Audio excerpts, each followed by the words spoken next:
Sí, vamos a aprovechar que ayer salieron los datos que divulga mensualmente el INE y vamos a hacer un recorrido para poner la industria de alguna manera en perspectiva. Y vamos a arrancar con un dato que en sí mismo es interesante más allá de lo que es la industria, porque lo que vemos en la primera placa tiene que ver justamente con la estructura del empleo en nuestro país. ¿Sí? ¿Cuáles son los sectores que más emplean mano de obra? Y tenemos en particular el comercio, ¿sí? Que emplea casi al 17%, esos son datos del 2021, casi el 17% de los trabajadores están empleados en el comercio minorista y mayorista.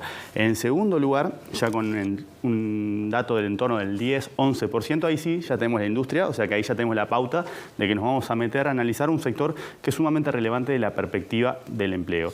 Y después ya tenemos cómo van perdiendo peso, ¿sí? Tenemos como servicios sociales y salud, es otro sector muy demandante de mano de obra, el sector agropecuario, naturalmente, la construcción, la enseñanza, ¿sí? Y ahora nos vamos a hacer doble clic para entender de distintas perspectivas, ¿sí? Qué es lo que está pasando con la industria. Y para eso vamos a ir primero a la segunda placa, donde justamente vamos a ver tres datos. Hay un dato que está graficado y hay dos datos que está justamente como una foto del costado. Entonces, lo que conocimos ayer, que es lo que publica el INE, el Instituto Nacional de Estadística, es la evolución de la industria manufacturera en su conjunto.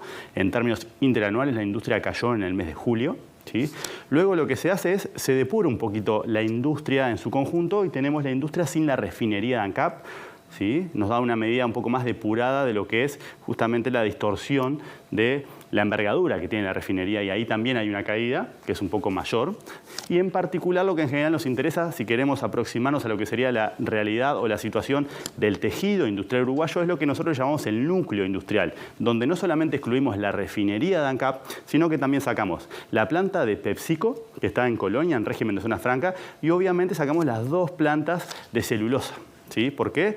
Porque eso de alguna manera distorsiona los datos por la magnitud que tienen esas empresas. Entonces, es a otra escala, digamos. A otra escala. Entonces, las sacamos y eso nos da justamente lo que consideramos el núcleo industrial, que es una medida más representativa de cómo le está yendo al tejido industrial, ¿sí? Más pequeño, si se quiere, desde el punto de vista de la escala. Y lo que tenemos es que la industria ha venido creciendo significativamente desde la recuperación post-pandemia, pero lo que han mostrado los últimos datos, que confirma el dato que conocimos ayer, es cierto freno en ese crecimiento, que lo vemos en particular en el caso del núcleo, donde la caída que experimentó en julio es del orden del 5,6%. Es una caída relevante, de vuelta, para lo que es el tejido industrial más representativo.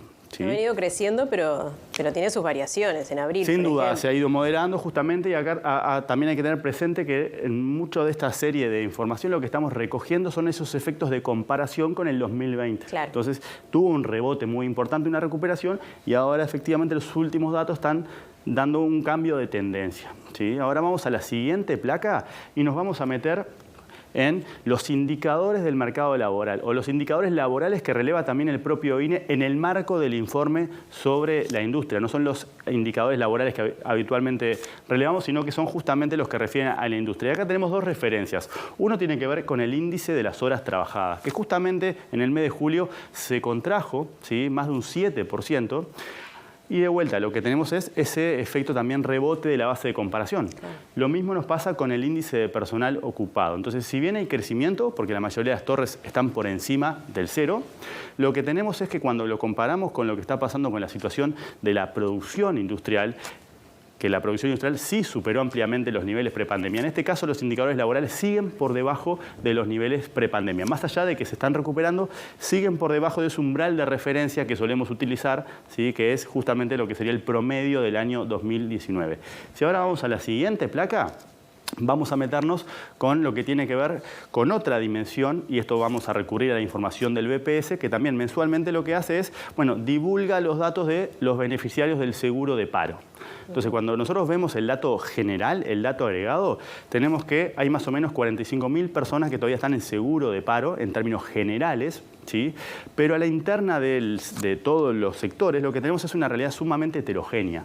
En el caso particular de la industria, que es lo que estamos viendo acá, la mayor cantidad de personas en seguro de paro llegó casi a 30.000 en el momento más álgido de la pandemia, y después efectivamente tuvo un descenso importante y cayó 80% desde el pico que vemos ahí y 30% respecto de los niveles del 2019. De hecho, la industria es uno de los pocos sectores que justamente cuando miramos lo que está pasando con el seguro de paro como una mirada complementaria al mercado laboral, está justamente presentando un descenso, lo cual es de alguna manera positivo. Si lo comparamos con el otro extremo, por ejemplo, tenemos que los servicios de alojamiento, ¿sí?, o en particular los servicios de sociales y salud, hay un aumento del 160% en los beneficiarios del seguro de desempleo en relación al 2019, lo que muestra la heterogeneidad de esa recuperación que estamos viendo a nivel general, ¿sí? Y ahora vamos una placa más. Ya para ir cerrando, lo que vamos a ver es la otra dimensión, que de vuelta acá estamos tomando otra base de información y lo que estamos viendo es la evolución de los salarios como la solemos presentar, ¿sí?, con la línea roja marcando justamente el nivel prepandemia, pero en este caso, en lugar de tener el índice de salario general, el promedio, lo que tenemos es el que corresponde a la industria manufacturera, que antes del correctivo, del ajuste que vemos ahí en julio, lo que teníamos era que había una distancia de casi 6% en relación al promedio de 2019. Esa distancia se achicó, hoy está en el orden del 3%, pero de vuelta está pautando una situación donde se ve que hay un crecimiento relevante de lo que es la producción del sector industrial, que no es acompañada o que es acompañada con rezago con la evolución justamente de las dimensiones laborales, en términos de horas ocupadas, en términos de personal ocupado y también en términos salariales. Muy bien, Germán. Muy bien. Gracias por la columna de hoy. Muchas gracias a ustedes.